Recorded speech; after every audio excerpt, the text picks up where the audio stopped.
Hello friend, বহুত দিন থেকে একটা কথা শুনছি, আজ প্রায় বছর দশেক ধরে। দুয়ারে সরকার, এটা কি নতুন? এর আগে বাড়িতে সরকার আসতো।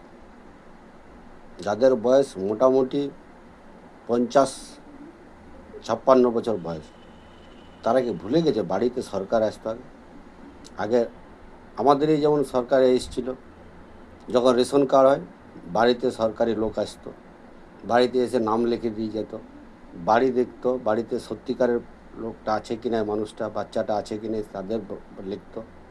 যখন ভোটার কার্ড ওঠে তখনও বাড়িতে লোক আসতো, খাটে বসে নিয়ে তারা লিখতেন, কার্বন কপি একটা রিসিপ্ট দিতেন, সুন্দরভাবে উঠে যেত।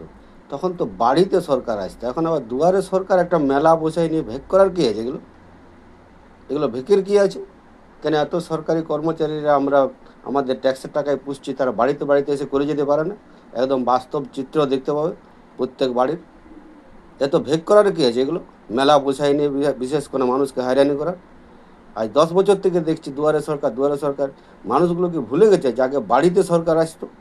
প্রত্যেক বাড়িতে এসে নিয়ে এইসব নাম, ভোটার নাম, রেশন কার্ডের নাম সমস্ত কিছু তুলে নিয়ে যেত, একটা কার্বন কপি রিসিপ্ট বাড়িতে দিয়ে যেত। আমার যখন ইয়াতে তৈরি হয় রেশন কার্ড, তখন ভোলানাথ তেওয়ারি করেছিল। এখনও পর্যন্ত আমার কাছে রিসিপ্টটা আছে, আমাকে কোথাও যেতে হয় না। এরকম প্রত্যেকে মানুষের বাড়িতে বাড়িতে যেত, যারা স্থানীয় বাসিন্দা। আর যারা অন্য দিক থেকে উড়ে ঝুড়ে